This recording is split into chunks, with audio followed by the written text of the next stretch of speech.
des cieux, enlève mon iniquité. Regarde-moi du haut des cieux. Shalom, shalom, peuple de Dieu, Dieu vous bénisse et qu'il vous fortifie. J'espère que vous allez bien. Vous êtes à votre espace d'édification et d'éclairage, là où nous dissipons les ténèbres et l'ignorance. Comme promis, nous allons continuer sur le thème de est-ce que le chrétien peut être possédé? Pas le païen, mais le chrétien. Est-ce que le chrétien peut être possédé? Et nous avons promis de parler aujourd'hui sur le livre de Matthieu 12. Matthieu 12 du verset 38 au verset 45. Pourquoi? Parce que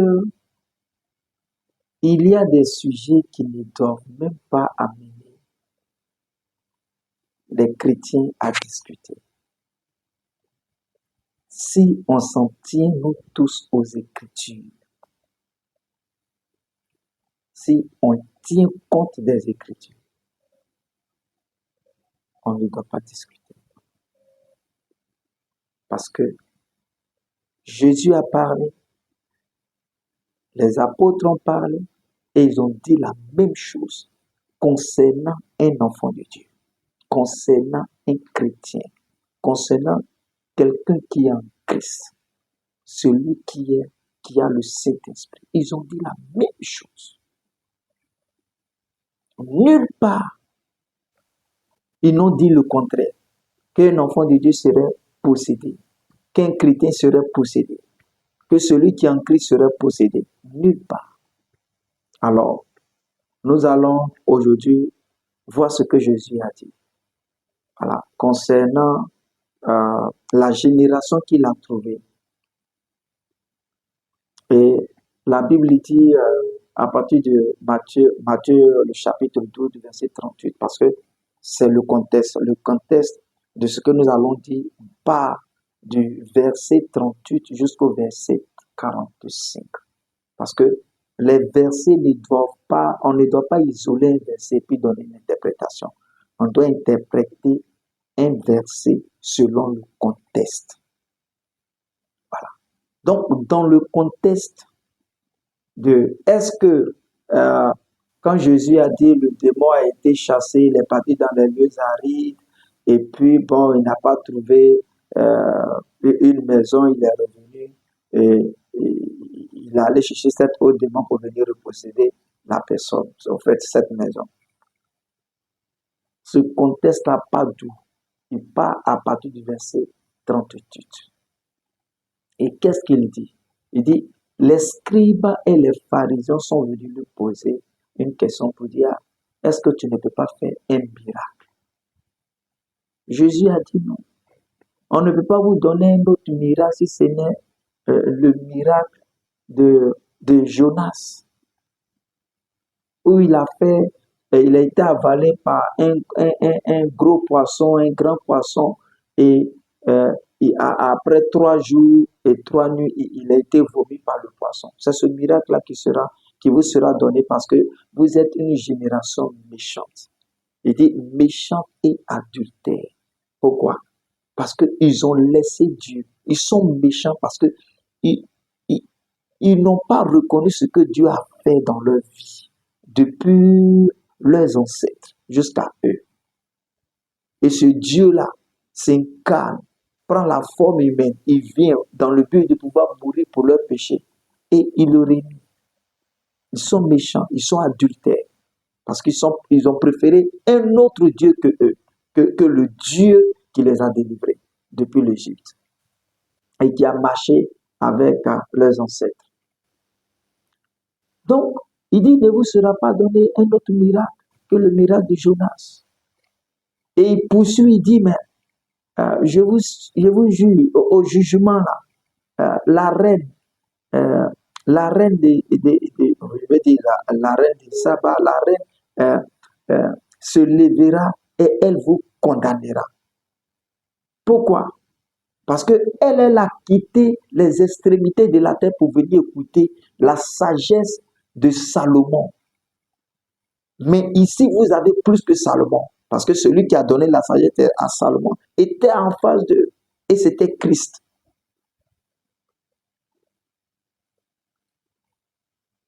Pourquoi? Parce que accepter Jésus, c'est accepter la délivrance. Accepter Jésus, c'est permettre notre libération. Accepter Jésus, c'est décider de ne plus être possédé par un autre esprit que l'esprit de Dieu. Et c'est cela qu'il a poursuivi en parlant de l'esprit qui était sorti. Parce que c'est lui qui est venu libérer le peuple. Mais ils ne l'ont pas accepté. Parce que ils ne l'ont pas reconnu.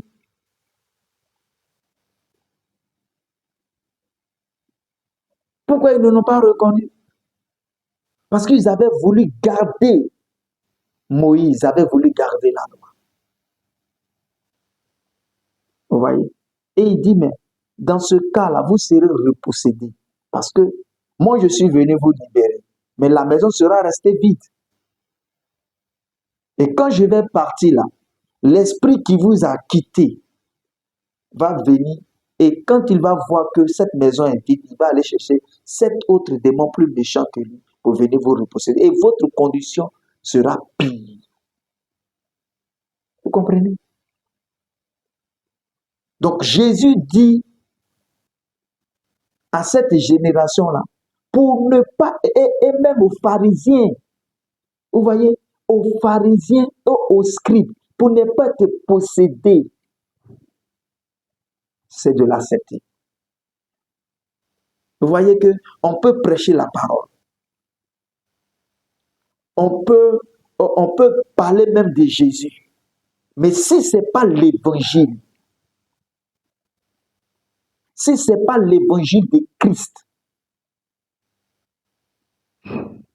nous-mêmes qui prêchons, y compris ceux qui nous écoutent, seront possédés. C'est ça qu'il dit.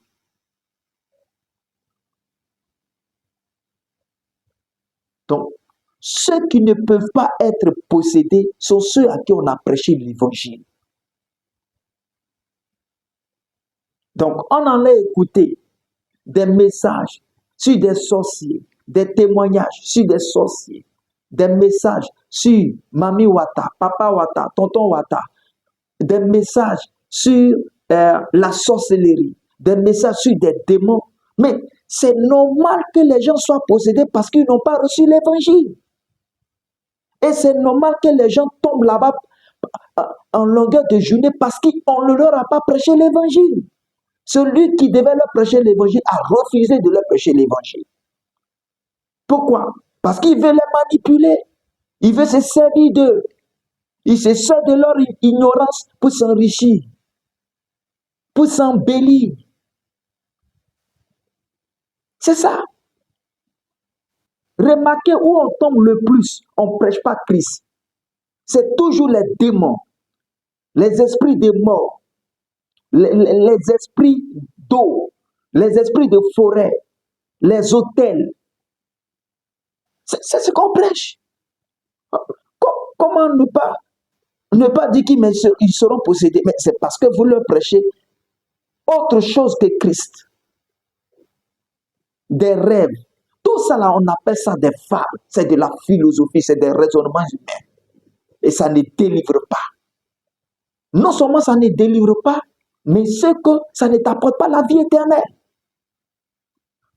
Vous voyez? Donc, on peut passer 40 ans, 50 ans, 60 ans dans une assemblée sans entendre l'évangile et tout le monde est possédé, y compris le prédicateur. C'est là la question. C'est là le problème. Donc, je vais lire. Je vais aller plus vite pour que on comprenne. Bon, puisque je dois prendre des exemples, puis je ne dois pas durer. Regardons. Je lis à partir du verset Matthieu 12, à partir du verset 43. Vous pouvez commencer à partir du verset 38. Moi, je commence à partir du verset 43. Il dit, lorsque l'esprit impur est sorti d'un homme, c'est Jésus qui parle ici. Il dit, lorsque l'esprit impur est sorti d'un homme, il va dans les lieux arides. C'est qu'on a chassé l'esprit, il est parti. Il va dans les lieux arides, cherchant du repos, et il n'en trouve point. Alors il dit, je retournerai dans ma maison d'où je suis sorti. Cette maison-là n'est pas de l'homme. D'où je suis sorti. Et quand il arrive, il la trouve vide. Vous voyez, cette maison n'est pas occupée. Il n'y a pas Christ à l'intérieur. Il n'y a pas le Saint-Esprit à l'intérieur. Il a trouvé la maison vide. Donc, pour qu'un homme soit possédé, il faudrait qu'il soit vide. Qu'on ne trouve pas Christ à l'intérieur. Mais le chrétien, il a Christ à l'intérieur. Il a le Saint-Esprit à l'intérieur. Il dit, il la trouve vide. Je reprends le verset 44. Il dit, alors, il dit, je retournerai dans ma maison d'où je suis sorti. Et quand il arrive, il la trouve vide, balayée et ornée. Vous voyez, quand on cherche les démons là, la vie de la personne est nettoyée. Mais il faudrait qu'on prêche Christ à cette personne, afin que l'Esprit de Dieu, le Saint-Esprit, vienne demeurer dans la vie de la personne. Au verset 45, il dit, il s'en va et il prend avec lui 7 autres esprits plus méchants que lui, parce qu'il ne voudra pas être chassé encore à nouveau. Vous comprenez? Il dit, il entre dans la maison et s'y établissent. Et la dernière condition de cet homme est pire que la première. Il en sera de même pour cette génération méchante. Vous voyez? Parce qu'ils ont refusé Christ. Il dit, mais je vais partir, vous m'avez refusé, vous n'allez pas recevoir le Saint-Esprit et vous serez possédés. Et terriblement. Voyez? Donc, c'est quand on n'a pas l'Esprit de Dieu, qu'on est vide de Christ, qu'on est possédé. Donc, on ne peut pas avoir Christ et être possédé. Ça, c'est Jésus qui le dit. Et les apôtres vont continuer dans cette pensée-là, dans cette idée-là.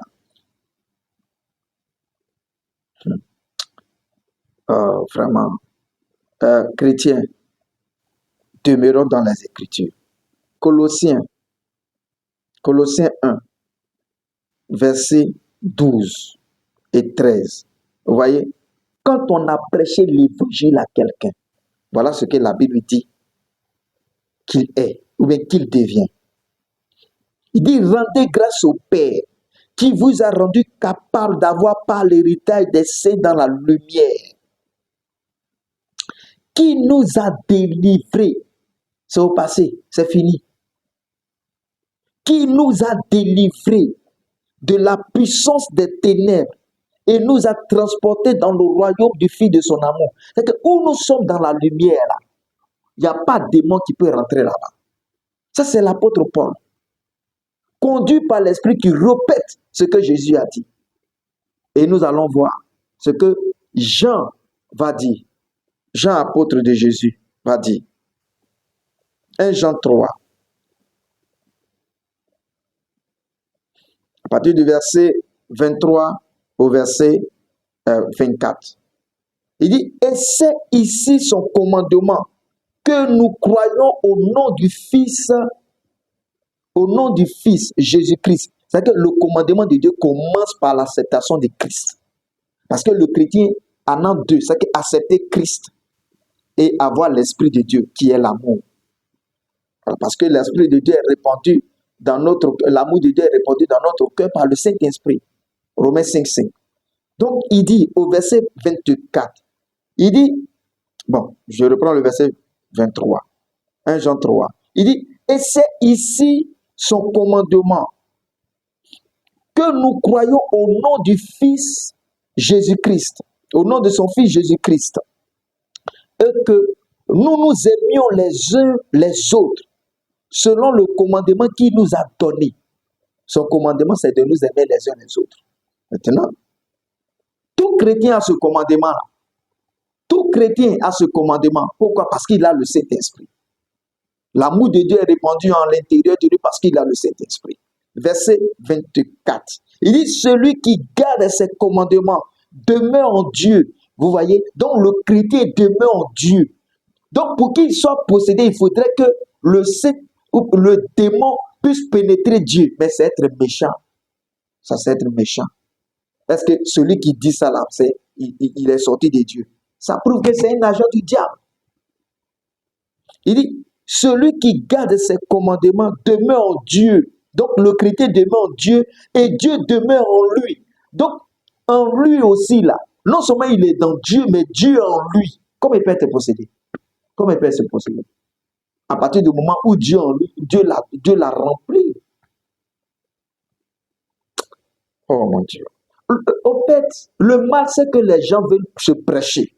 Ils ne veulent pas prêcher Christ. Ils ne veulent pas prêcher l'évangile. Parce que s'il dit Christ, ils vont dire non, mais quand je prêche à Jésus, dedans qui sort, ce n'est pas fait de Jésus qui sort. Est-ce que c'est l'évangile? Il dit, celui qui garde ses commandements demeure en Dieu et Dieu en lui.